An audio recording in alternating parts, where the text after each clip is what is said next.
A questão que nós vamos fazer é a questão 17, que diz que no gráfico a seguir está representada a variação de temperatura de um bloco cilíndrico de massa de 450 gramas, que está passando por um processo de aquecimento realizado por uma fonte que libera calor à razão de 3 cauls por segundo.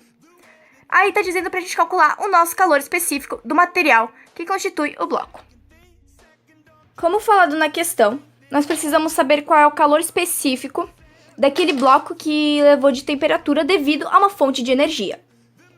Então, para calcular o nosso calor específico, a gente precisa dessa fórmula aqui.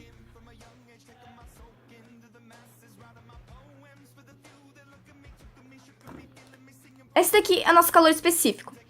Ele é igual a quantidade de calor sobre variação de temperatura vezes massa. A gente precisa então saber nossa quantidade de calor, variação de temperatura e a massa. Se você prestou atenção na questão, você já sabe a massa, que é de 450 gramas, que seria a nossa massa do bloco. Para a gente saber a quantidade de calor e a variação de temperatura, a gente tem que olhar para esse gráfico aqui.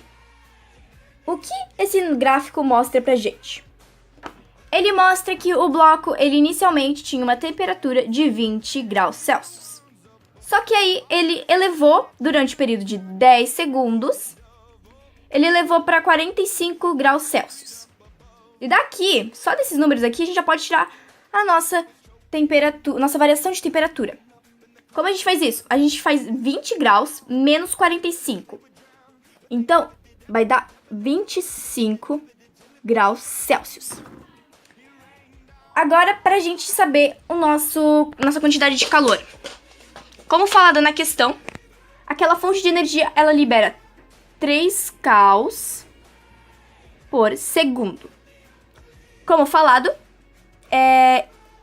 passou-se 10 segundos durante esse processo aqui que ele esquentou. Se essa fonte ela libera 3 cauls por segundo e se passou 10 segundos, quer dizer que a cada segundo liberou 3 cauls. Então a gente tem que fazer 10 vezes 3, que vai dar 30 cauls. Então a gente já sabe a nossa quantidade de calor, que é de 3 cauls. Agora a gente só precisa colocar essas informações aqui nessa fórmula. E é bem simples. Então vamos lá.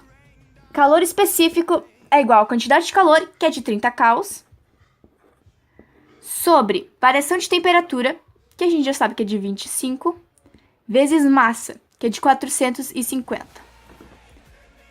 Isso aqui vai dar 11.250,